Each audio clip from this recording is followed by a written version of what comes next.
इधर कंस भयभीत हो गया, पूतना मार डाली गई। निश्चित हो गया ये कोई साधारण बालक नहीं है जो अभी 6वें दिन महाबली पूतना को मार डाला। कंस बड़ा सशंकित और भयभीत है। उसी समय सभा में विराजमान काकासुर, जो कौए का रूप रख करके वज्र जैसी चोंच, वज्र जैसे पंजे, वो देवताओं को भी मार सकता है, इतना बलवान। काकासुर खड़ा हुआ और हंसते हुए कहा, महाराज एक बालक के लिए आप इतने चिंतित हो गए। कंस ने कहा, आज की घटना सुनी नहीं? वो बालक है, 6 कोस का शरीर धारण करने वाली महाबली पूतना को मार डाला, चिंता की बात नहीं है। उसने कहा, महाराज एक चांस हमें दीजिए, आपकी चिंता को जड़ से नष्ट कर दूंगा। कंस को लगा कि बलवान तो है ही और बुद्धिमान भी है, तो यार मेरे दोस्त, यदि तुम ऐसा कर सकते हो तो हमारी मित्रता और पक्की हो जाएगी। जाओ और नंदालय में जो अभी नवजात है प्रभु, अभी अभी नवीन कमल की तरह खिले, देखो कैसे बिघनाते हैं, उसे मार डालो। कंस से प्रेरित होकर वो कागसुर, जो कौए का रूप रखता है, ब्रजमंडल में पहले, फिर नंद बाबा के भवन की तरफ, और छोटा काग का रूप रख करके आंगन में देखा कि पालने पर श्री कृष्ण शयन कर रहे हैं। शिष्य को देखते ही भयंकर क्रोधित हो गया। काला कौवे का रूप धारण किए हुए लोह की वज्र के समान उसकी चोंच और पंजे हैं। भगवान ने इसे मुट्ठी बांध ली सोते हुए, और उसने भगवान की मुट्ठी पर प्रहार करने के लिए टूट पड़ा। मैया अपनी सेवा में लगी है। देखो कैसे भगवान लीला करते, नहीं तो मैया तो बहुत डर जाती और मैया के ऊपर वो आक्रमण कर सकता था। तो मैया सेवा में गई, लाला पालने पे शयन कर रहे, शयन करते ही मुट्ठी बांध ली और उसने प्रहार किया। बाईं मुट्ठी पर चमकते हुए अपने नख, जो वज्र के समान हैं, प्रहार किया। भगवान ने जब बाईं मुट्ठी पर प्रहार किया तो दाएं हाथ से गला पकड़ लिया उसका। कंठ चापी बहुबार फिरायो, गही पटक्यो नृप पास पर्यो। वहीं से घुमा के मारा कि कंस के सामने मुंह भरा गिरा जाके। कंस ने देखा है काकासुर है, अभी तो सभा में कह के गया था कि अभी गए तुम चिंतित हो, अभी मैं मार के आता हूं। कंस के सामने गिरा, 1 पहर तक औषधियां पवाई गई, तब कुछ उसमें शुद्धि आई, फिर भी गला बहुत दर्द कर रहा था। उसने कहा, सुनहु कंस तब आई सरयो, धरि अवतार महाबल को, एक ही कर मेरो गर्व हर्यो। सुनहु कंस तब आई सरयो, सूरदास प्रभु कंस निकंदन, भक्त हेत अवतार धर्यो। धरि अवतार महाबल को, एक ही कर मेरो गर्व हर्यो। बड़ी कठिनाई से बोला क्योंकि गला दबाया था प्रभु ने। कंस ये कोई अवतार है, बालक नहीं, कोई महाबल का अवतार है। मैं एक ही हाथ से गला पकड़ करके मुझे फेंका है। उत्कच नाम का दैत्य खड़ा हुआ, हंसते हुए कहा, बड़े बल मदांध बनते हो और ताकत तुम में है नहीं। कंस, एक बार मैं चाहता हूं कि मुझे आदेश करो। ये उत्कच हिरणाक्ष का पुत्र है। चाक्षुष मनवंतर से पूर्व की बात है। एक दिन ये उत्कच लोमस ऋषि के आश्रम में जा पहुंचा। बड़ा सुंदर तपोवन देखकर उसे ईर्ष्या हुई कि ऋषि का ऐसा आश्रम। उसने बड़ा शरीर बनाया और पूरे आश्रम को उजाड़ना शुरू कर दिया। कोमल हृदय लोमस जी उसे क्षमा करना चाहते थे, पर वो अपना उद्दंडता नहीं बंद किया। कहा कि शांत हो जा और जा। तब वो देखा कि ये दुर्मति मानेगा नहीं, तो उन्होंने कहा, विदेहो बहुत दुर्मते, जा, तुझे अपने देह का बड़ा अहंकार, तेरा देह अभी पतन हो जाए। विदेहो बहुत दुर्मते वाक्य पूरा नहीं हुआ कि उत्कच का पूरा शरीर ऐसे गलित हो गया, खत्म। अब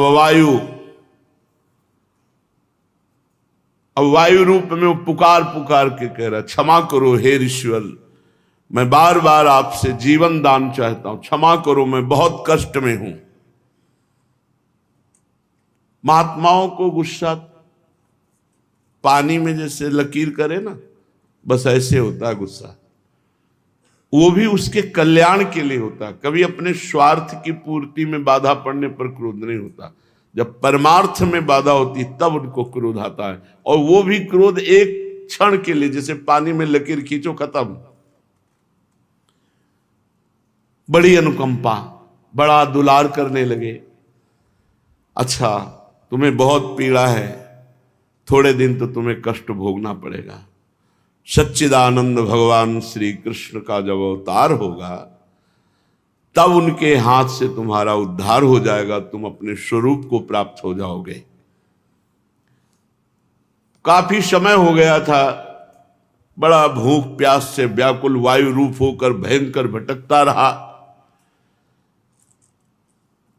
कंस ने वायु रूपधारी उत्कच से कहा, सच्ची तुम उस बालक को मार सकते हो?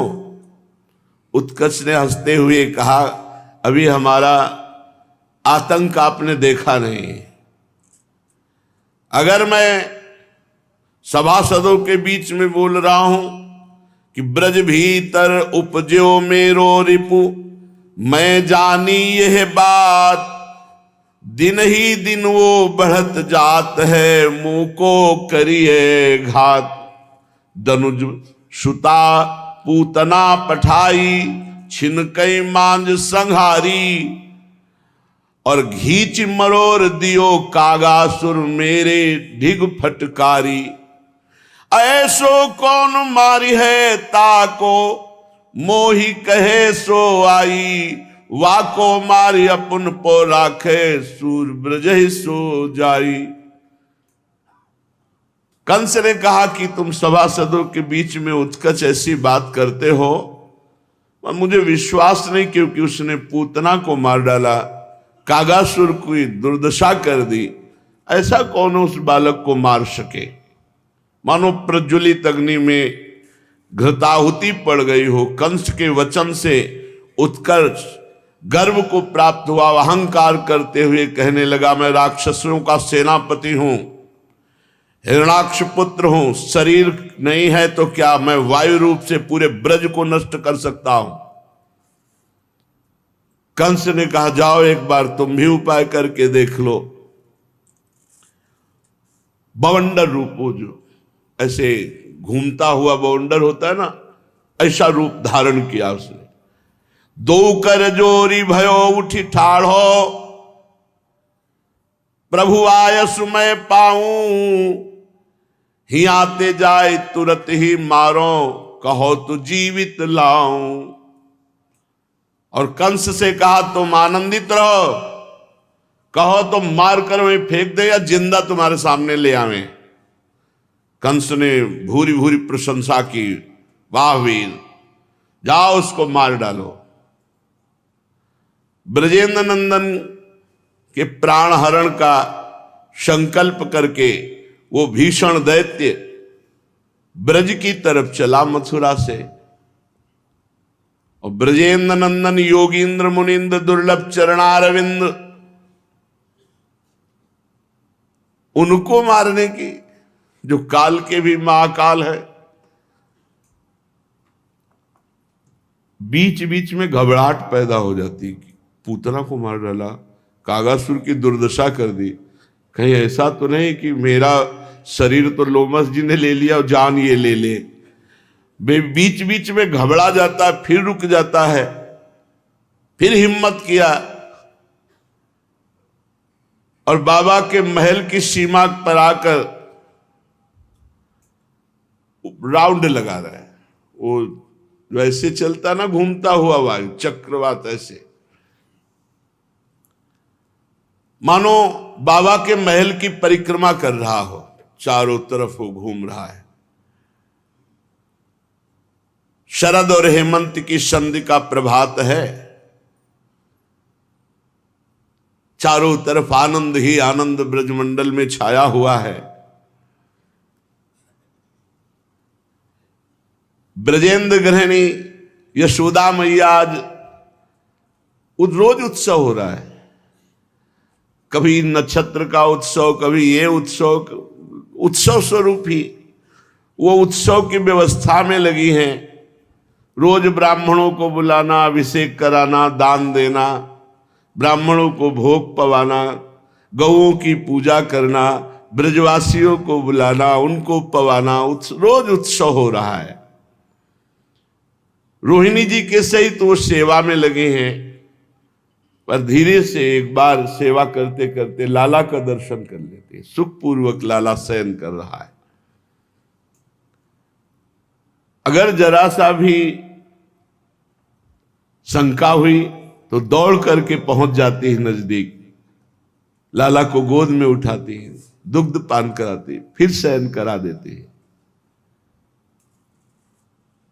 प्रभु उठे, भोग लगा, श्रृंगार हुआ, फिर भोग लगा, फिर शयन हुआ, फिर उत्थापन, फिर भोग लगा, फिर श्रृंगार हुआ, फिर शयन। यही तो है, यही अष्टयाम सेवा कर रही है यशोदा मैया। रोहिणी जी यशोदा मैया सेवा में लगी हैं और धात्रियां दासियां भी उनकी आज्ञा का पालन कर रही हैं। कभी कभी प्रभु बड़े जोर से किलकार मारते हैं,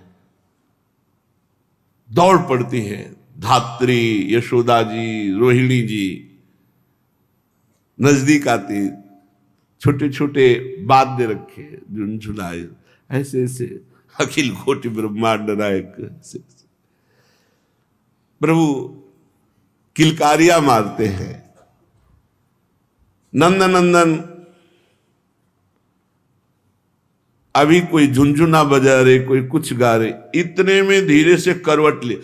अरे आज मेरे लाला ने करवट लिया, करवट बदलने का उत्सव हो। अब पहली बार लाला ने करवट लिया है, दाहिनी करवट ली, फिर मैया को क्या कहना, अपार आनंद। आज करवट बदलने का उत्सव होगा, हमारे लाला ने करवट बदली है। एक ही साथ तुमुल ध्वनि हो गई, बाबा को सूचना करो, ब्राह्मणों को बुला। अरे लाडले है, मंत्रोच्चारण करें, उनको गौएं दान करो। लाला ने करवट स्वयं बदली है, स्वयं करवट ली है। यशोदा मैया मुख चुम्बन करती हैं, हृदय से लगाती हैं। इतने में ये समाचार सुनकर लाला ने करवट बदली है, बाबा और बूढ़े बूढ़े गोप आ गए। शयनम पार्श्वनोपपीडम शयानम सुकुमार कुमार पीड मकस्माद्विलोक्य तद्वृत्ते धात्रीभिर्मात्रे निवेदित मात्रे साति मात्रानंद कंदलिता निज नंदन मंगलातिशय स्पृहणी श्रीमन्नंद क्षितिस गृहिणी भर्तुराज्ञाम सुगाताम शंभूय भूयः सर्वा समाहूय तमे महोत्सवम महामहोत्सवम चकार। बाबा आए, आज मेरे लाला ने करवट बदली, महोत्सव हो नहीं महामहोत्सव हो, पूरे ब्रजमंडल को पवाओ। आज लाला स्वयं अपनी शक्ति से करवट बदला है। बाबा ये शक्ति दे रखा, ये नहीं देखा कि लाला छाती में चढ़ के पूतला को मारा, कागासुर को मरोड़ दिया। ये वात्सल्य में नहीं दिखाई देता। उनको लगता है भगवान मेरे नारायण ने मेरे बालक की रक्षा की। नंद द्वार पर शंख ध्वनि, दुंदुभी, भेरी, वेणु, बीणा, मृदंग, ये सब बाजे बजने लगे। मंगल गान करती हुई ब्रजांगनाएं नंद महल में आने लगी। धान्य, दूर्वा, हरिद्रा, चंदन, मांगलिक द्रव्य हाथ में लेकर गोपियों का दल वेदज्ञ ब्राह्मण ब्रजेंद्र नंदन ने समस्त ब्रह्म ऋषियों के चरण धोए और स्वर्ण के पात्रों में भर भर करके रत्न अन्न राशियां दान की। सुंदर बहुमूल्य वस्त्र, रत्नाभूषण, मणिमालाएं, ये सब ब्रह्म ऋषियों को दान की। फिर करोड़ों की संख्या में गौदान किया, नंद उपनंद सब। और जहां भगवान है वहां कभी कमी नहीं होती। करोड़ दान करे तो कई करोड़ व्यवस्था हो जाती है। ब्रजेंद्र की पूजा से संतुष्ट ब्राह्मणों ने आशीर्वाद दिया, लाला चिरजीवी है। ये हृदय से आशीर्वाद देते हैं। महिलाएं जो ब्रज युवतियां हैं, वो जो गांव के गीत गाए जाते हैं, अपने गीत गा रही हैं।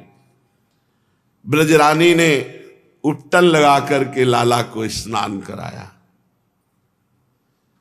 जब ऊपर से जल डालते तो लाला किलकारी करता है। देखो भावना में, देखो सुख मिलता है भावना में डूबने से। बड़ी सी थाल है, पहले गोदी में लेकर के अंगराग उपटन लगाती, फिर बीच थाल में खड़ी कर देती और अनुकूल जल के द्वारा प्रभु का अभिषेक, स्नान करा रहे। प्रभु कैसे आनंदित हो रहे, घुंघराली अलकावली, विशाल नेत्र, श्याम कांति, मुस्कुरा रहे हैं, किलकारी कर, जैसे जल डाले ना तो ऐसे नहीं हो, ऐसे बाल गोविंद। जो युवतियां हैं वो गीत गा रही हैं, सर्वांग जल से अभिषिक्त करके स्नान कराकर मैया अपने अंचल से पूछती है। बाद में गोद में लेकर के गोरोचन का तिलक लगाती है। फिर अनामिका से अच्छी तरह पोंछ करके काजल लेती है और बड़े बड़े अरविंदाक्ष नेत्रों में काजल लगाती है। आंजते समय जब काजल लगाती है तो बालक रोने नहीं लगते, तो रोने जैसा प्रभु कर भैया पुचकार, नहीं नहीं नहीं नहीं, रोना नहीं, रोना नहीं, काजल ऐसे लगा रही। ये सुख मिलता है उपासना से। जिनके सूर्य और चंद्र नेत्रों से प्रकाशित होते हैं, उनको प्रकाश मिलता है उन आंखों में, यशोदा में। और प्रभु रोने जैसा करते तो पुचकारते, रोना नहीं, रोना नहीं, पर वो रो ही देते हैं। तो मैया जल्दी से अपने दुग्ध को उनके मुख में डाल, फिर पुचकार करके हे पर ब्रह्म परमात्मा को कैसा दुलार। यही तो भाव में दम है। सब जगत के माता पिता वही हैं और उनको गोद में यशोदा मैया दुलार कर रही है। जब मीठा मीठा अनुकूल दुग्ध मैया का मुख में जाता है तो काजल लगे हुए नेत्र से नंद नंदन मां की तरफ देखते हैं। मां निहाल हो जाती है, आत्मविस्मृत सी हो जाती है। कुछ ब्राह्मण आए कुशा हाथ में लिए हुए और शांति कुंभ जल से आर्द बना बना कर मंत्रोच्चारण करके भगवान के ऊपर ऐसे छिड़क रहे हैं, शांति पाठ करते जा रहे हैं। प्रोक्षण छोटी छोटी बूंदें जल की पड़ रही हैं तो नंद नंदन सो जाते हैं। हाँ, बढ़िया कुशा से छिड़क लेना, ठंडी ठंडी जल के प्रभु आंख बंद कर लेते हैं। क्यों? क्योंकि वो मड़रा रहा है आसपास, सो नहीं, सोच रहे ज्यादा कुशा उषा जल छिड़कने में समय लगाए तो इनको भी समेट ले जाएगा, तो हम इनको बचाएंगे कि पहले उसको प्रहार करेंगे। प्रभु को पता है, सर्वज्ञ है। श्रीनायकोत्थानिक मंगलेस्मिन् प्राप्ताः समग्रा अपि गोपवध्वा ग्राहम सुखम तन्न कथम मयेति निद्रा सनैरीश दृशम किमागात। बिल्कुल सो गए कि कोई भी आसपास न रहे। भैया ने कहा सब चलो सब चलो, लाला को नींद आ गई, लाला को सोने दो। और प्रांगण के भाग में सकट, गाड़ी के पहिए निकालने के बाद जो हिस्सा बचता है उसे सकट कहते हैं। वो मैया ने उसी सकट के पलना में लाला को सुला दिया। चलो साहब, वो सकट कोई ऐसे केवल लकड़ी का थोड़ी है कि मरकत मणि से पट्टियां, लाल मणि से, सब ऐसे मणियों से जटित तो वो है छकड़ाऊ, जो सकट कहते हैं। पहिया हटा देने के बाद गाड़ी का जो हिस्सा बचता है उसे सकट कहते हैं। मैया ने धीरे से तकिया लगाया, सुला दिया और सबसे कहा यहां से हट चलो, लाला को नींद आ गई है। अचिंत लीला महाशक्ति ये सब संविधान बना रहे हैं, नहीं तो गड़बड़ हो जाएगा, पूरा परिकर परेशान हो जाएगा। ब्रज महिषी, अब यशोदा जी, रोहिणी जी जो आए हुए ब्रजवासी जन, उनको खवाने पियाने स्वागत में यशोदानंदन की दृष्टि उस महान राक्षस पर है जो मारने आया है, आंख भर मूंदे हुए हैं। उत्कच दैत्य सीधे आंगन में आया, सूक्ष्म रूप रखा और अत्यंत आनंदित हुआ कि अब सकट के नीचे है, बस अपना भार बढ़ाना है, सकट पे रख के नीचे गिरेगा और बालक मर जाएगा। वायु रूप उत्कच उस सकट को अपना लक्ष्य बनाया जिसमें नीचे लालजू शयन कर रहे हैं।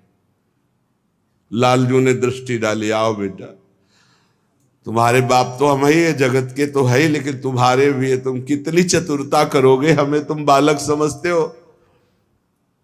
भगवान ने दृष्टि से देखा, कितने भाग्यशाली है जो दृष्टि बड़े बड़े ऋषि मुनि आराधना करके चाहते हैं, वो उसको सहज मिल रही है। भगवान ने एक अंगूठा मुंह में डाला और चूसने लगे, मानो उसको दिखा रहे हैं कि मैं जग रहा हूं, सो नहीं रहा हूं। वहां कोई आसपास नहीं। भगवान ने ऐसी लीला की, शयन की, कि सब चले गए थे।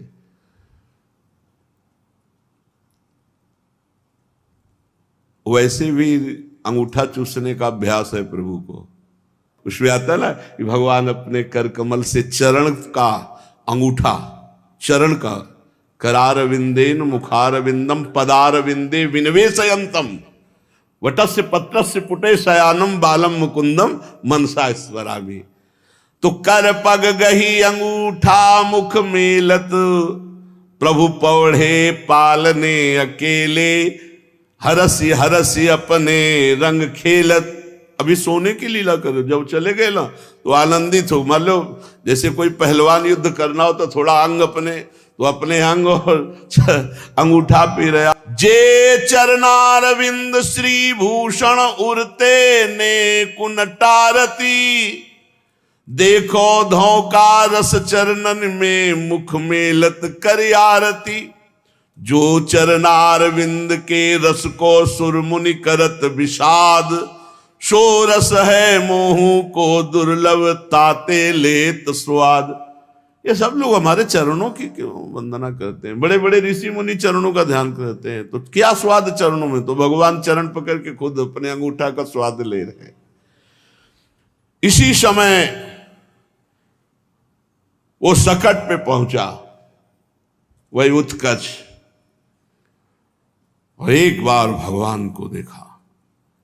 सा पूतना पोथ कोयम पोतो विसंकट सकटाधरस्तादास्ते साक्षात मृत्युम विधातुम तुम नो कोपि जंतुर्मस्य शक्यतीति लक्ष्यते छद्म रूप सद्म तयाचा पूतना संस्थिता तस्मादमूर्तैव सन्नो पूर्तये भवानी। ये पूतना को मार दिया, छोटा सा नीलमणि ये पूतना को मार दिया। सा पूतना पोथ कोयम पोतो, अरे पूतना क्या थी, उसको इसने मार दिया। मुझे तो विश्वास नहीं होता कि ये पूतना को मार सकता है। उत्कर्ष ने देखा,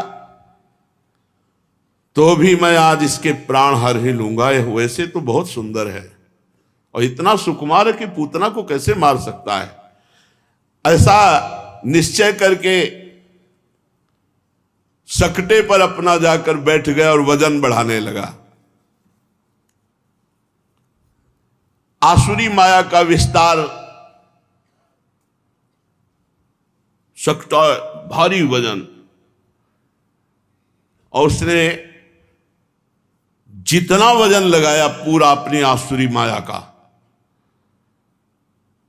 कि नंदन इसी के नीचे पिस जाएंगे। और उत्कल को पता नहीं था कि अनंत ब्रह्मांड एक रोमकूप में धारण करते हैं, एक रोमकूप में दिखरावाते माता अद्भुरो प्रचंड रोम रोम प्रति लागे कोटि कोटि ब्रह्मांड ब्रह्मांड निकाया निर्मित माया रोम रोम प्रतिवेद कहे। क्या जाने हो असुर,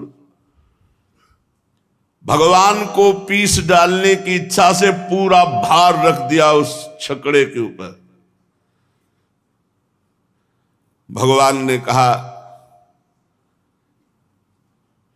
कि तू धूर्तता यही दिखाने आया है हमारे घर में? किलकारी मारी चरण ऐसे, एक चरण ऐसे लगा दिया छकड़े पे। पालने से काफी दूर होगा छकड़ा। और छोटे से नंद नंदन बामन बन के गए थे तो पहला पग ब्रह्मलोक गया था। ये है ये, वो पूरी ताकत लगा रहा है, छकड़ा टस से मस नहीं हो रहा। छोटे से नंदन नंदन का एक चरण केवल ऐसे पूरी ताकत लगा रहा है। सकटासुर वही उत्कच। उत्कच ने सोचा कि कहीं और गोपगण आ गए तो हमारी बात बिगड़ जाएगी। पूरा फिर संकल्प करके माया के द्वारा पूरा बल, लेकिन जितनी माया है उन सब मायापति तो भगवान है। कहां वात्सल्य रस से दुलार करने वाले बाबा और मैया के द्वारा पोषित लालजू। लालजू ने योग माया की तरफ देखा कि बहुत उपद्रव कर रहा है ये। ब्रजेंद्र नंदन के वात्सल्य का आस्वादन, कहा मैं बालक हूं और ये उत्कच उपद्रव मचाने आया है। योग माया ने कहा सरकार बस आपका इशारा ही काफी है। जहां प्रभु थे सकटा ऐसा उल्टा कि नीचे सकटासुर वही उत्कच, और योग माया ने अपना बल विस्तार किया, किचकिचा गए, वही मर गए। भगवान की अनंत शक्तियां हैं। वो अंदर से काख रहा है, रो रहा है, करुण क्रंदन कर रहा है। योग माया ने आवाज बंद कर दी। जैसे अभी भगवान यहां प्रकट हो तो ना किसी को शब्द सुनाई देगा, ना किसी को रूप दिखाई देगा, ना भगवान जितना कार्य करते हैं वो सब योग माया से करते हैं। भगवान अगर योग माया तो एक एक को जिसको दर्शन देना होगा वही वही केवल देख सकता है, वही सुन सकता है भगवान क्या कह रहे, दूसरा नहीं। तो वहां आवाज बंद कर दी। योग माया मुपाश्रिता। गोप गोपांगनाएं इतना चीखा वो दैत्य छकड़े के नीचे, और योग माया का दबाव, पिसा चला जा रहा है, मार चीख रहा, लेकिन घर में किसी के कान में आवाज नहीं पड़ रही। योग माया ब्रजेंद्र नंदन के इशारे में चलने वाली है। दैत्य मर गया, लेकिन सकटे में स्पर्श लालजू का चरण, और सकटे में वो था, तो लालजू के चरण के स्पर्श मात्र से, छकड़े के स्पर्श मात्र से वो दिव्य रूप में आ गया। उसका आसुरी शरीर, वो तो मर गया। भगवान के अब योग माया इस समय किसी को आने नहीं दे रही। भगवान के सामने दिव्य रूप धारण करके चरणों में योग माया ने आदेश के तुरंत अंतर, यहां विनय और प्रार्थना का भी समय नहीं।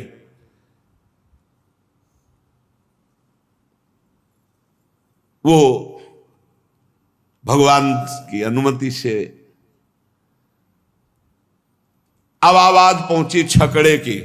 समझ रहे, छकड़ा गिरे हुए कितना समय हुआ, वो मरा, फिर वो हाथ जोड़कर प्रार्थना की, दिव्य रूप धारण किया, और जब चला गया तब छकड़े की आवाज पहुंची। खर खर कर कर कुछ गिरा ऐसा लगा, सब दौड़ पड़े। ब्रजेश्वर कुछ दूर पे, अरे ये तो कुछ भयानक गिरने की आवाज है। रोहिणी जी, यशोदा मैया चीख पड़े आंसू बहाते हुए, ये जिधर आवाज आ रही उधर तो छकड़ा था, छकड़े के नीचे लाला था, व्याकुल होकर भागी। यशोदा मैया ने भागकर जब देखा छकड़ा पलटा हुआ, मूर्छित हो गई, मेरे लाला का कुछ अनिष्ट हो गया। रोहिणी जी ने देखा कि छकड़ा अलग है, वो अलग अपने चरण चला के खूब किलकारी कर रहे, तो यशोदा जी से कहा, बहन नीलमणि सुरक्षित है, कुशल है। मैया को कुशल शब्द से चेतना आई, कितना प्यार है प्रभु से। दौड़ के गई लाला को, मेरा लाला, मेरा प्राण, और अपनी दासियों से कहती, हम तो सेवा में मगन, तुम तो बीच में आके देख ली थी। डांट रही दासियों को। अश्रु प्रवाह से भगवान को अभिषेक कर रही यशोदा। लाला अगर तुझे कुछ हो जाता तो मेरा क्या होता। खूब रो रहे। बालों में नवनीतस्य मृदुलस त्रैमासिको श्यांतिके हा कष्टम सकटस्य भूमि पतनात् भंगोय अकस्मात। नंद बाबा आदि बड़े बड़े बूढ़े ब्रजगोप सोच रहे, ये तो छोटा सा लाला, और ये सकटा कैसे पलट गया, ये तो बहुत मजबूत रेशम की रस्सियों से बना हुआ, ये ऐसा कैसे हो सकता है। तच्छ्रुत्वापि न मे गतम यदि सुभिस्ते नास्मि ब्रजाधिका। और थोड़ा तो आवाज होती, एकदम कैसे पलट गया, रस्सी टूटती, कुछ थोड़ा आवाज होती, कैसा ये। हाय रे, मेरा नवनील नीलमणि मक्खन से भी सुकोमल है, और इसके निकट पूरा का पूरा सकटा उल्टा होकर के गिर जाना, मेरे तो प्राण निकल रहे हैं बात सोच करके कि अगर मेरे लाला को कुछ हो जाता तो मेरे प्राण सब ब्रजवासियों के तो यही है। श्री लालजू महाराज खूब रतन उतार करके फिर दान करते हैं। बाबा के यहां दान चलता रहता था। ब्रजरानी समस्त गोप और गोपियों के सामने कहती कि तुम सब आशीर्वाद दो, तुम्हारे आशीर्वाद से ही हमारे लाला को कुछ नहीं हुआ, नहीं इतना बड़ा सकटा पलट गया था, कुछ हो जाता। सब आशीर्वाद दो, हम गोद पसार कर आशीर्वाद मांगते हैं सब ब्रजवासियों से, ब्रज गोपों से, कि हमारे लाला को कभी कोई कष्ट ना हो।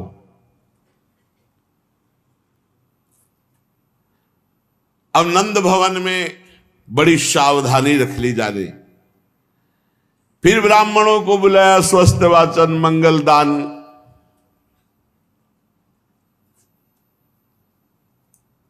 माता जी छाती से श्री लालजू को लगाए हुए हैं। इतने में कुछ गोप बालक भागते हुए आए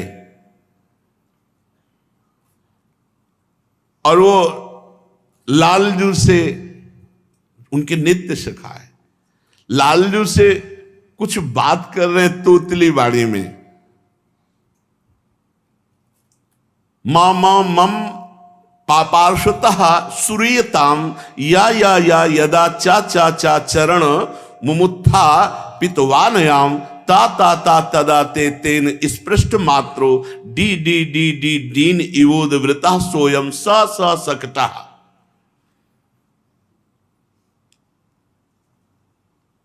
कैसी तूतली बानी में बोल रहे हैं, मा मा मा मा मम पापाश्रुता श्रूयताम, मेरी मेरी मेरी बात सुनो।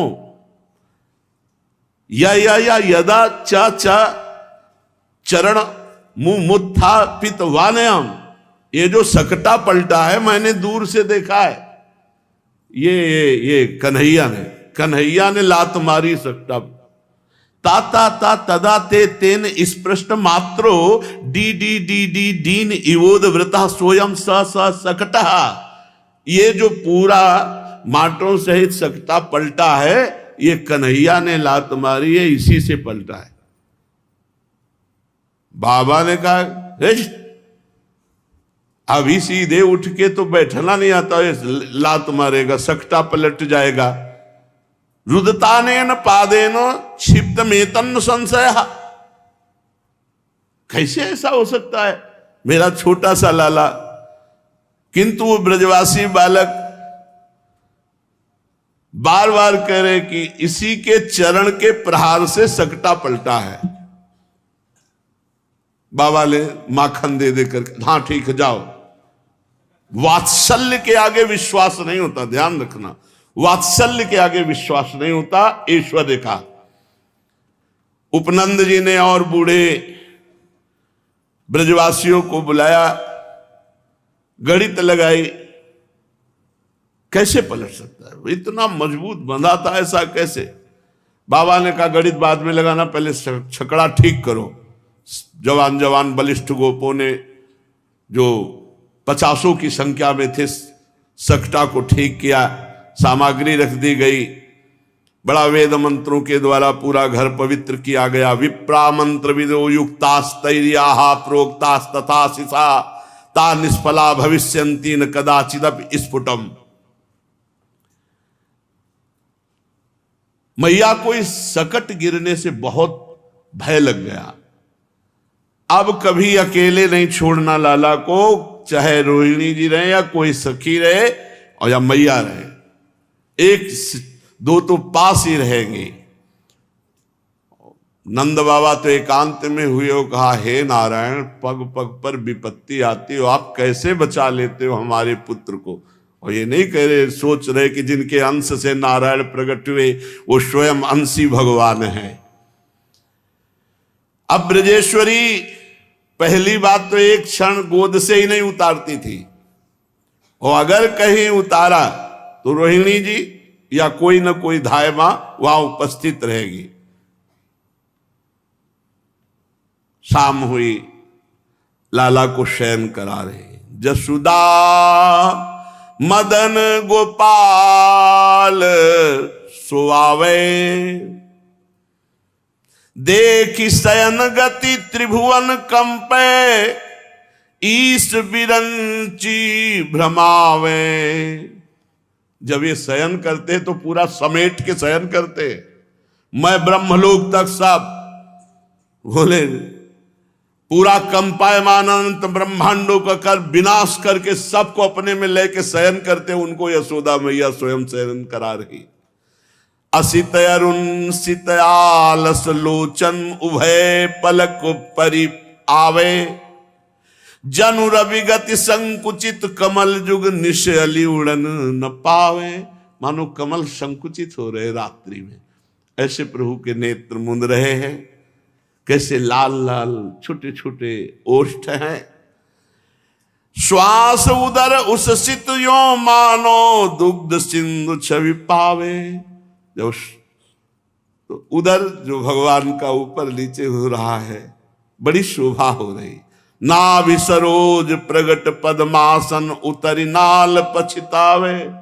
वही नाल वही नाभि जिससे ब्रह्मा जी प्रकट हुए है, यशोदा मैया ऐसे ऐसे उदर में लाला धीरे धीरे सो रहा है। कर सिर तर कर श्याम मनोहर अलक अधिक शोभावे। सूरदास मानो पन्नगपति प्रभु ऊपर फन छावे। जसोदा मदन गोपाल सुआवे। प्रातः काल हुआ, फिर लालन की दिनचर्या स्नान आदि सब करा करके शुभ्रांशु वक्तम तडिदालिलोचनम नवाब्द केशम सरधभ्र विग्रहम भानु प्रभावम तमसूत रोहिणी ततच्च युक्तम सहि दिव्य बालकहा। रोहिणी के लाला बलराम जी कैसे एकदम गोरे। आज सुंदर मैया श्रृंगार करके आंखों में अंजन लगाकर सिर पर केश सवार करके और श्याम वर्ण के वस्त्र धारण कराए। बलराम जी अधिकतर पसंद करते श्याम वर्ण प्रभु के श्रीअंग का, गोरे हैं। बस प्रियालाल जैसी जोड़ी है, एक गोरा एक सांवला। सूर्य के समान दुर्धर्ष तेज है बलराम जी का। ऐसे परम सुंदर बालक को, और इधर यशोदा मैया ने श्याम सुंदर का श्रृंगार किया। बलराम जी बड़े हैं, बहुत ही दिव्य भगवान का बाल स्वरूप है। बलराम जी को तो पूरा वस्त्र धारण कराए और इनको झगुलिया पीत धोती, ऐसे घुंघराली अलकावली काजल लगाया। फिर ब्राह्मणों को बुलाया, जात कर्म संस्कार, क्योंकि आज नाम रखा जाएगा, अभी तक नाम नहीं रखा गया। वसुदेव ने पहले ही जब गए थे मथुरा कर देने नंद बाबा, तो बता दिया था कि ज्यादा जोर का उत्सव कोई मत करना, हमारा भी लाला आपके यहां है, रोहिणी पुत्र बलराम। ये बात कंस को अगर पता चली तो खतरा हो जाएगा। इसलिए अगर आप जो भी उत्सव बालकों के करें बड़े गुप्त रूप से करें, अन्यथा राक्षस अनिष्ट कर देंगे। अभी तक बलराम जी का दर्शन सार्वजनिक रूप से किसी भी ब्रजवासी को नहीं हुआ था, इतना गुप्त रखा गया था। रोहिणी तनय के दर्शन ब्रजवासियों को नहीं, लाला के तो हो गए बाबा के, लेकिन बलराम जी को इतना छुपा के रखा गया था क्योंकि देवकी जी की 6 संतान मार डाले थे, तो इससे भय था देवकी जी की ही तो संतान बलराम जी भी हैं, आकर्षण करके रोहिणी जी के गर्भ में आए थे। और वसुदेव जी की पत्नी, इसलिए बहुत नंद बाबा गुप्त रखे थे। और पहले ही जन्म बलराम जी का हुआ है, पर कोई उत्सव नहीं मनाया बलराम जी के जन्मदिन का। अभी तक कोई उत्सव बलराम जी का नहीं। इतना नंद नंदन का उत्सव हो गया, अभी तक बलराम जी को आंगन में नहीं लाया गया, क्योंकि डर था।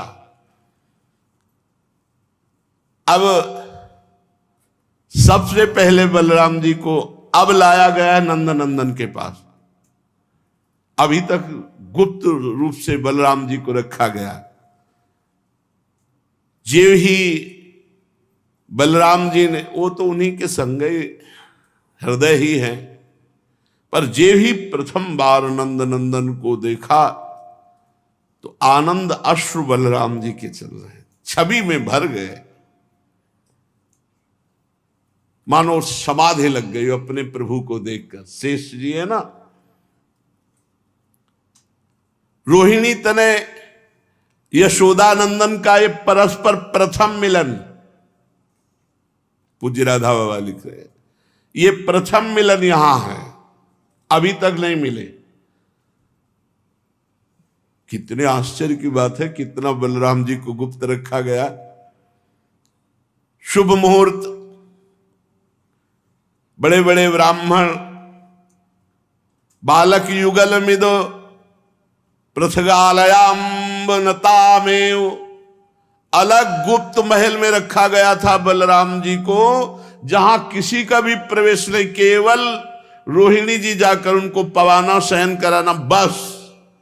आज वहां से बाहर निकाल करके श्रृंगार, ऐसा गोरा रूप बलराम जी का, ऐसा सुंदर रूप नंद नंदन के पास आए। लालजू किलकारियां मार रहे हैं। अब एक ही जगह राम और श्याम, माताएं देख देख कर तृण तोड़ती है, नजर न लग जाए जोड़ी पर। रोहिणी जी तो अतिशय प्यार में भरकर यशोदा मैया से कहा लाओ लाला को, और यशोदा मैया ने बलराम जी को गोद में ले लिया। ब्रजेंद्र नंदन का आज नामकरण संस्कार होगा। सुंदर धीमी गति के वाद्य बजाए गए, स्वस्ति वाचन हो रहा, और महान ऋषि गर्गाचार्य जी दोनों का नामकरण संस्कार करने के लिए आए।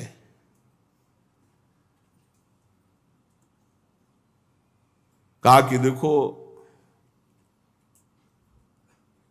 हमारे मन में भागवतिक प्रेरणा हुई है। मैं वैसे तो प्रसिद्ध हूं आचार्य रूप में, लेकिन आपके नहीं। और अगर हम नामकरण संस्कार भगवत प्रेरित होकर के यहां आए हैं, और अगर ये बात कंस को पता चली तो निश्चित समझ जाएगा कि वसुदेव जी के ही पुत्र वहां हैं, और कोई न कोई खतरा कर देगा। इसलिए हम चाहते हैं कि गुप्त रूप से नामकरण संस्कार हो जाए। यदुवंशियों का कुल पुरोहित हूं, पर करना मुझे नामकरण संस्कार, और सही बताए तो वसुदेव जी ने ही मुझे भेजा है। नंद बाबा बहुत प्रसन्न हुए, हाथ जोड़ करके चरणों में प्रणाम किया, कहा मानो स्वयं भगवान पधारे।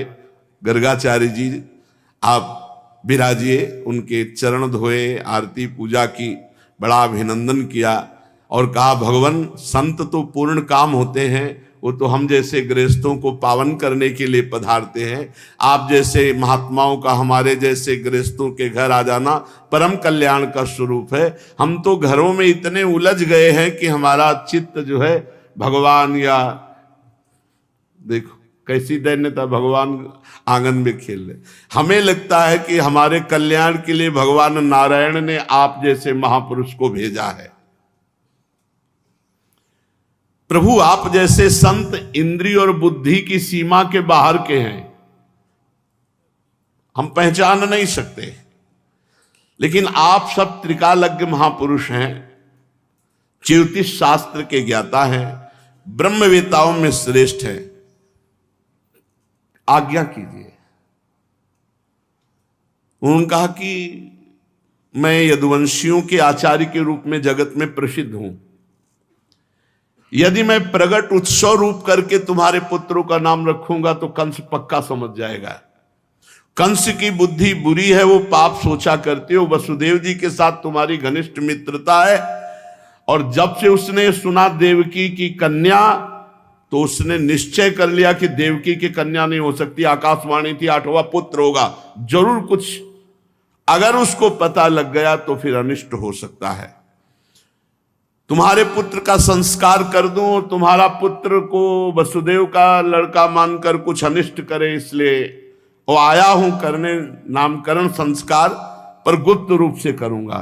नंद बाबा ने कहा आचार्य गौशाला में चलते हैं, महल में तो आना जाना सबका लगा रहता है, गौशाला में एकदम एकांत बंद करके वो चुपचाप फिर नामकरण संस्कार, सिर्फ हम आप और बालक। गर्गाचार्य जी ने कहा यह बात ठीक है। आए ही थे संस्कार करने भगवत प्रेरणा से। जब नंद बाबा ने ऐसी प्रार्थना की तो एकांत में गुप्त रूप से गौशाला में भगवान का नामकरण संस्कार हो रहा है। गर्गाचार्य जी ने यशोदा मैया की तरफ देखा। आपको पहले बताया कि अत्यंत दुलार में बलराम जी को यशोदा मैया ने ले लिया और रोहिणी जी ने श्याम जी को ले लिया, और ऐसे ही गौशाला में बैठ गई। तो यशोदा जी की तरफ देख कहते ये रोहिणी का पुत्र है, त्रिकालज्ञ महापुरुष है, ये रोहिणी का पुत्र है और ये सारे जगत को आनंद देने वाला होगा, इसलिए इसका नाम होगा राम। और ये अपार बल की, असीम बल की मूर्ति है, इसलिए इसका नाम होगा बल, और दोनों मिला के नाम होगा बलराम। और ये यदुवंशियों में और तुम लोगों में कभी भेदभाव नहीं करेगा, इसलिए इसका एक नाम होगा संकर्षण। ये सबको खींचता है अपनी तरफ। और ये रोहिणी की गोद में जो सांवला सांवला है ना, इसकी तो क्या महिमा कहूं, ये तो प्रत्येक युग में जन्म लेता है। ये पीछे बहुत रक्तपीत आदि विभिन्न रंग स्वीकार करके अवतार ले चुका है। अब की बार ये श्याम वर्ण हुआ, इसलिए इसका नाम होगा कृष्ण। गर्गाचार्य जी ने कृष्ण नाम, नामकरण संस्कार में कृष्ण नाम, वैसे तो भगवान के अनंत नाम है। नंद जी ये तुम्हारा पुत्र पहले कभी वसुदेव जी के यहां भी प्रकट हुआ था। इस रहस्य को जानने वाले इसका नाम श्रीमान वासुदेव। तुम्हारे पुत्र के इतने नाम है कि हम रात दिन अगर उच्चारण करें तो भी पार नहीं पा सकते। अनंत नाम, अनंत गुण, अनंत कर्म। उन नामों को, उन गुणों को, उन प्रभाव को तो मैं जानता हूं, लेकिन संसार के सब प्राणी नहीं जानते। गर्गाचार्य जी ने कहा यह परम कल्याण स्वरूप है जो रोहिणी की गोद में है, सांवला सांवला, ये कृष्ण, ये श्रीमान वासुदेव, ये परम कल्याण स्वरूप है। ये तुम्हारा परम कल्याण करने के लिए प्रकट हुआ है। समस्त गोप और गौओं को ये बहुत आनंदित करेगा। इसकी सहायता से तुम लोग बड़ी बड़ी विपत्तियों से सुगमता पूर्वक पार हो जाओगे। ब्रजराज ये पहले भी युगों में प्रकट हुआ है। पृथ्वी में एक बार कोई राजा नहीं थे, डाकू चोर बढ़ गए थे, तो इसी ने सज्जन पुरुषों की रक्षा करने के लिए, दुष्टों का संहार करने के लिए अवतार धारण किया था। ये नहीं बताया कि कौन सा रूप। भगवान श्री राम, क्योंकि त्रेता में रामावतार और द्वापर में कृष्ण, तो पीछे युग में राक्षस बढ़ गए थे, तो उन राक्षसों का नाश करने के लिए इसने अवतार धारण किया था। नंद तुम्हें कैसे बताए ये जो रोहिणी की गोद में सांवला सलोना है ना, इस संपत्ति सौंदर्य कीर्ति में ये साक्षात भगवान नारायण के समान है। तुम बड़े भाग्यशाली हो, बड़ी तत्परता से इसकी सेवा में रहना। नंद बाबा को भली भांत समझाकर गर्गाचार्य जी गुप्त रूप से नामकरण संस्कार करके अपने आश्रम को लौट गए। नंद बाबा को बड़ा आश्चर्य हुआ कि गर्गाचार्य जी कह रहे पहले युगों में अवतार लिया, ये भगवान नारायण के समान। रोने लगे कि ये तो सब मेरे नारायण की कृपा। ये बिल्कुल नहीं आता बाबा के हृदय में कि भगवान है। यही है वात्सल्य। मेरा लाला ये तो नारायण की कृपा है जो मेरा ऐसा सद्गुण संपन्न पुत्र हुआ। अब एक दिन मैया लाला को गोद में लेकर के बहुत पुचकार करके दुग्ध पान करा रही थी। लाला पीते चले जा रहे थे और मैया पिलाती चली जा रही थी वात्सल्य में भरकर। मैया के मन में आया कि ये इतना दूध पी रहा है तो कहीं अपच ना हो जाए। एक दार्भकमादाय स्वांकमारोप्य भामिनी प्रश्नुतम पाययामास स्तनम स्नेह परिप्लुता पीत प्रायस्य जननी सातस्य रुचिरस्मितम मुखम लालयति राजन जम्भतो दृदशे दृशम इदम। दूध पिलाया, छोटी सी तोंद इतना दूध पी गया। तो लाला की तरफ देख के कि इतना दूध पीने पर अपच नहीं होगा तुझे, और ऐसे तोंद में ऐसे पेट में ऐसे। तो लाला मुस्कुराया, अगा जोई आ किया खम रोदसी ज्योतिरनी कमासा शूरेन्द्रुवन्हि श्वसनाम्बुधिश्च द्वीपान्नगास्तद्दुहित्रवनानि भूतानि यानि स्थिर जंगमानि। आकाश पृथ्वी ग्रह नक्षत्र तारे पूरा चराचर जगत भगवान के मुंह में। मानो भगवान दिखा रहे मैया ये दूध मैं अकेले नहीं पी रहा, पूरे ब्रह्मांड को यहां से सप्लाई हो रही, पूरे ब्रह्मांड को जा रहा है ये दूध। पूरा ब्रह्मांड प्रफुल्लित हो रहा है, आनंदित हो रहा है, पुष्ट हो रहा है। मां मेरे उदर में अनंत ब्रह्मांड वास करते हैं। आकाश अंतरिक्ष ज्योतिर्मंडल दिशाएं सूर्य चंद्रमा अग्नि वायु समुद्र द्वीप पर्वत नदियां वन समस्त चराचर प्राणी मैया ने लाला के मुख में देखा। बार बार नेत्र करती है, मेरे लाला के मुख में पूरा संसार कहां से आ गया। सावीक्ष विश्वम सहसा राजन संजात वे पशु पसीना पसीना हो गई मैया।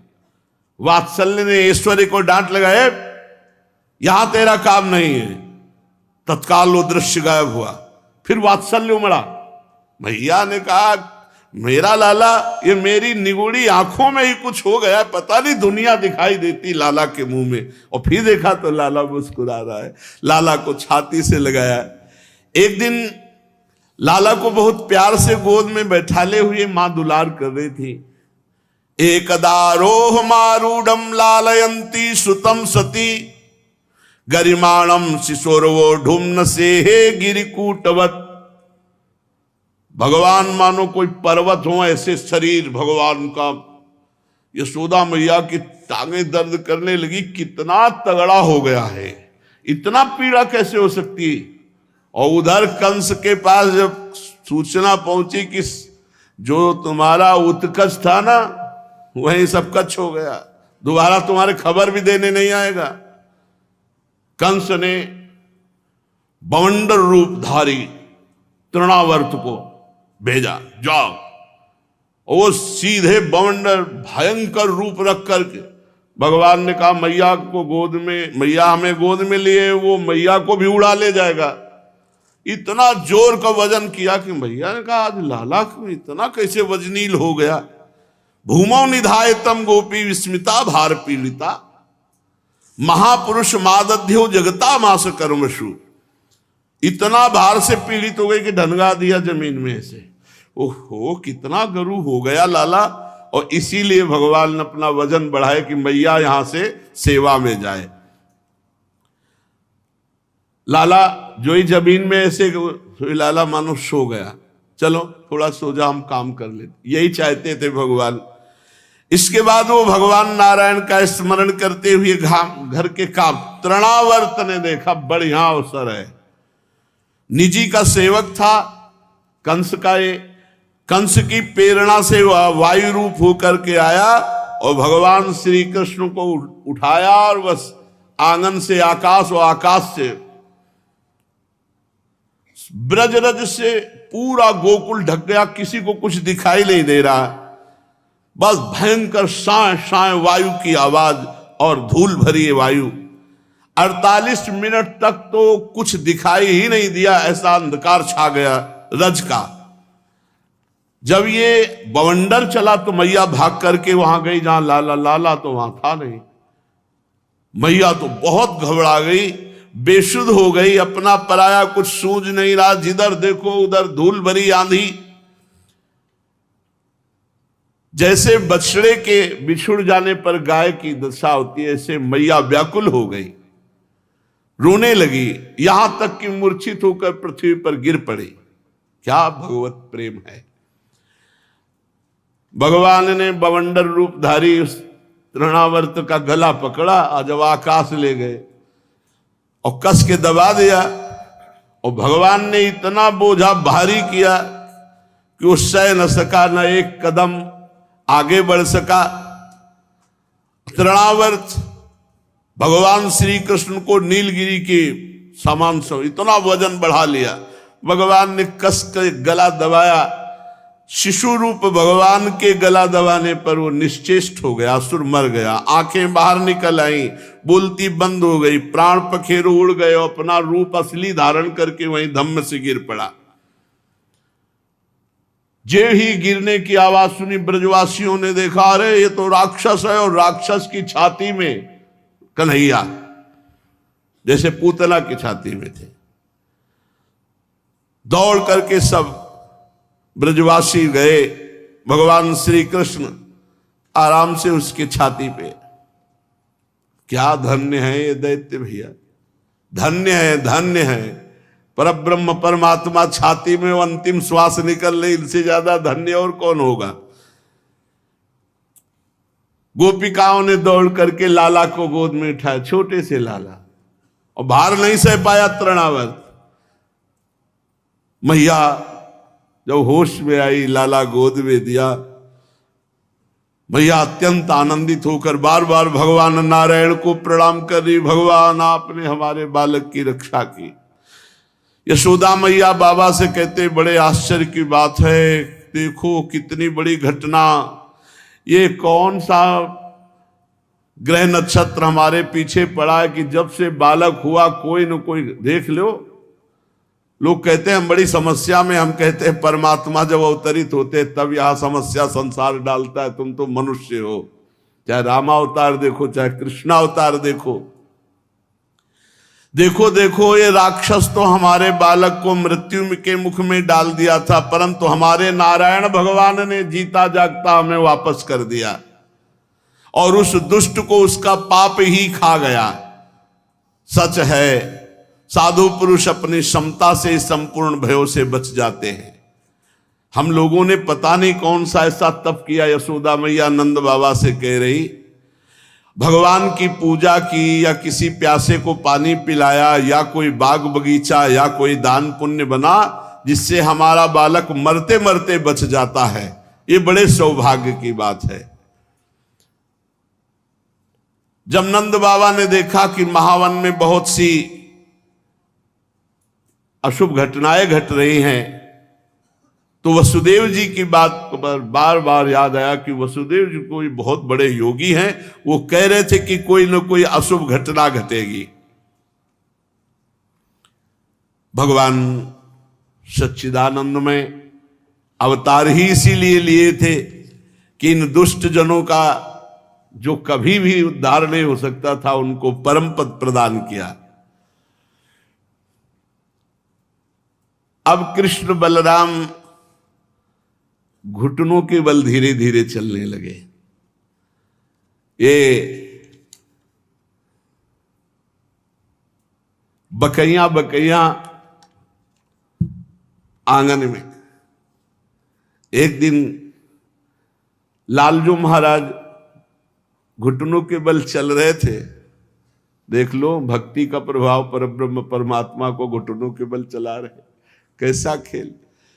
तो पुराने घरों में डेहरी होती थी, लकड़ी की मोटी डेहरी, और रोज कितना पवित्र जीवन गृहस्थी का कि माई लोग 4 बजे स्नान करके डेहरी पूजन रोज करती थी, रोज डेहरी पूजन, दीपक जलाना, गाय के गोबर से लीपना सामने और पुष्पों से चौक रोज का काम था। 4 बजे तो ये शुरू हो गए, यहाँ कहाँ 8 बजे सो के जगते, दलित दुराएं छाई हुई है 4 बजे। और आपको बताए 2 बजे रात्रि से चक्की पिसती थी, तब ऐसी थी कि कलाई पकड़ लेना तो तुम छुटा नहीं सकते। और मंगल में भगवान के गीत गाते हुए 2 बैठ जाती इधर घर घर और मंगल में गीत गा रहे, 4 बजे नहा धो करके और देहली पूजन। ऐसे 50 बाल्टी पानी खींचना है, 30 हाथ रस्सी से, कभी दिल फेल होगा? गांव में किसी का दिल फेल हुआ हो ऐसी बात रही? कभी किसी को गैस की गोली, भोजन पचा लेंगे इतनी रोटी, 2 लीटर मठा, आधी बेली गुड़, न शुगर और लीवर। और ये एक बार नहीं, ये बाल भोग होता था, बाल भोग सच्ची कहते किसान के घर, मोटी मोटी चूल्हे की 5-6 रोटी और 2 लीटर मठा डाले पात्र में और मीसे और गुड़ से काट का, अरे लाल दरे फावड़ा चला रे, मेहनत कर। अब तो किसानी में कुछ नहीं रह गया, वो ट्रैक्टर से एक हार, एक मतलब 6-6, 8-8 घंटे जोतना, तब 1 बीघा जोतता था। कितना पवित्र जीवन था। तो बाबा की मोटी डेहरी थी।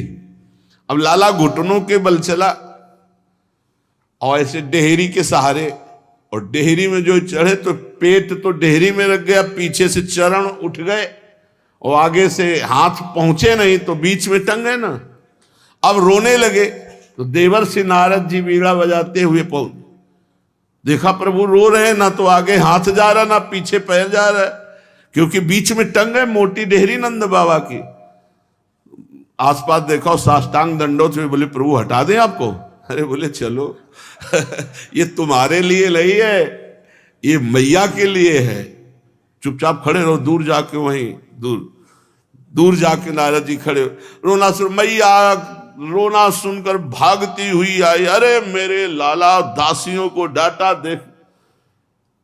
नारद जी ने कहा महाराज क्या लीला है, आनंद की डेहरी नहीं लाग पा रहे, वहां वामन अवतार में इतना बड़ा प्रभु, बड़े विचित्र खिलाड़ी। अब ये दोनों खिलाड़ी कृष्ण और बलराम धीरे धीरे घुटनों के बल चलने लगे। जब ये घुटनों के बल चलते हैं तो मैया ने कमर में करधनी बांधी और पैरों में घुंघरू, ऐसी रुंझुन रुंझुन आवाज होती है, ऐसे श्याम गौर जोड़ी दोनों बाबा के आंगन में खेलते हैं, मानो बाबा हर समय परमानंद में, और दोनों एक दूसरे को देखकर खिलखिला कर हंस देते हैं। एक दिन नंद नंदन बाबा के मणिजटित खंभ की तरफ धीरे से सहारे से पकड़ के उठे। देखा तो वैसे ही लाला, तो वो भी अंगुली रखता है, ये मुस्कुराते वो भी मुस्कुराता है, ये ऐसे कर रहे तो वो भी मुस्कुरा रहे, और मैया छुप करके ये लीला देख रही। बाबा के मणिजटित खंभे जो आंगन के, उनमें लाल विविध प्रकार की बाल लीलाओं से वो परमानंद यशोदा मैया को प्राप्त हो रहा है जो ब्रह्मादि को भी नहीं प्राप्त हुआ। चलते चलते किसी के पीछे लग लेते हैं, और जब वो इनको गोद में लेने को चलता है तो अरे फिर दौड़ करके पीछे घुटनों के ऐसे, और यशोदा मैया रोहिणी मैया ये देख देख करके आनंदित हो रही। माताओं का हृदय वात्सल्य स्नेह से भरा हुआ है। कभी कभी अब ये घर के बाहर चलने लगे घुटनों के बल, और ब्रज रज लगाए हुए जब लौटते तो बड़ी सुंदर शोभा होती। माताएं उन्हें गोद में ले लेती, स्नान कराती, नए वस्त्र धारण कराती, स्तनपान कराती। जब ये दूध पीते ना तो बीच बीच में ऐसे मुस्कुरा देते, मंद मंद मुस्कुराहट, और दूध के दांत छोटे छोटे। क्या अद्भुत शोभा! मैया आनंद के समुद्र में डूब जाती। बलराम और श्याम अब धीरे धीरे खड़े होकर चलने लगे। अब ये ब्रज के गलियों में भीड़ लग जाती गोपियों की। श्याम बलराम आए, दौड़ दौड़ करके सब इनकी शोभा को देखती। ये बड़े खिलाड़ी, जैसे ब्रज में तो बछड़े घूमते तो बछड़े की पूंछ पकड़ लेते, और जब बछड़े भागते तो और जोर से पकड़ लेते और उनके पीछे दौड़ते। गोपियां सब अपना काम धंधा छोड़ करके बाल गोविंद की यही लीलाएं देखती और लोटपोट होकर परमानंद में मग्न रहती। कृष्ण बलराम ये दोनों बड़े चंचल खिलाड़ी। ये कभी गाय दूहने का समय के पहले सारे बछड़े छोड़ दिए, सब बछड़े दूध पी गए। कभी सींग वाले पशुओं से खेलते, कभी जो श्वान कुत्ते। हाँ, परमानंद दास को ठाकुर ले आए पिल्ला, ऐसा उसमें पता है ठाकुर जी। और क्या ब्रज के कुत्ते परमहंस हैं, बड़े बड़े सिद्ध संत हैं। ठाकुर जी गोद में ऐसे उठाते पिल्ले को, और जब घर में ले आते मैया कहती अरे तुम ऐसे ऐसे कैसे कर रहे हो। बड़े चंचल खेल खेलते, बड़े खिलाड़ी। कभी मोराज पक्षियों से, ये सब ब्रज के महान संत हैं। माताओं को हृदय में डर लगा रहता, कहीं कुछ ऐसा न कर ले जिससे इनका अनिष्ट हो जाए, इसलिए माताएं तो घर के काम कर ही नहीं पाती, सदैव इन्हीं को देखती रहती, इन्हीं के बचाने की चिंता में रहती। अब ये यशोदा और रोहिणी के लाल घुटनों के बिना सहारे के ये चलने लगे। अब पहली शुरुआत की अपने घर से। कृष्ण बलराम ने जितने माट रखे थे कमरे में सब फोड़ दिए, और सब दही, नवीन वाले नहीं, जो एक दिन पहले के थे, सब फोड़ करके। बहुत सी गोपियां घर आई हुई थी। मैया ने कहा इनको डांटना पड़ेगा। कृष्ण बलराम को तो वो जो कान पकड़ा रहे, ये जो भयभीत गोपियां देखती कि काश विधाता मेरी आस ऐसी पूरी होती, ये हमारे भी घर आते, हमारे भी माट फोड़ते, चोरी चोरी ऐसा करते, फिर मैं इनको पकड़ती, फिर हमारे सामने कान पकड़ते। ऐसा ऐसा सौभाग्य कैसे मुझे प्राप्त होगा। अंतर की बात ठाकुर जी अपने प्रेमी जनों की सुनते। ये जो माखन चोरी लीला है, इसको ये मत समझो बाबा के यहां कुंडों में थे दही दूध, लाला दिन भर डुबकी लगाए फिर भी पा न पावे ऐसे दूध दही माखन के थे। ये गोपियों की जो आकांक्षा थी ना कि जैसा यशोदा मैया को सुख मिल रहा है वैसा मुझे मिले, तो भगवान ततस्तु भगवान कृष्णो वयस्चैर ब्रज बालकई सारामो ब्रज स्त्रीराम चिक्रीडे जनयन मुदम। उनको आनंद देने के लिए सखा मंडली, भगवान के अष्ट नित्य सखा, जो अष्ट सखा है ये सब, और भी ब्रजवासी और ब्रज के बंदर। जिस घर में जाना होता ना, पहले से ब्रज के बंदर दूर से देखते हो, जहां नंदन नंदन घुसे सब खिड़कियों में लग जाते, क्योंकि पता है अभी माखन बाहर पवाया जाएगा। प्रभु अब घर घर ब्रजवासियों को सुख देने लगे। श्री चरणों में नूपुर बंधे, रुंझुन रुंझुन करके नंद नंदन और श्याम और उनके सखा और गोपी माट व्यवस्था सब करके छुप जाती थी, और पूरी लीला देखने के बाद फिर हम पकड़ेंगे। शेष चर्चा आगे। श्री राधा वल्लभ लाल की।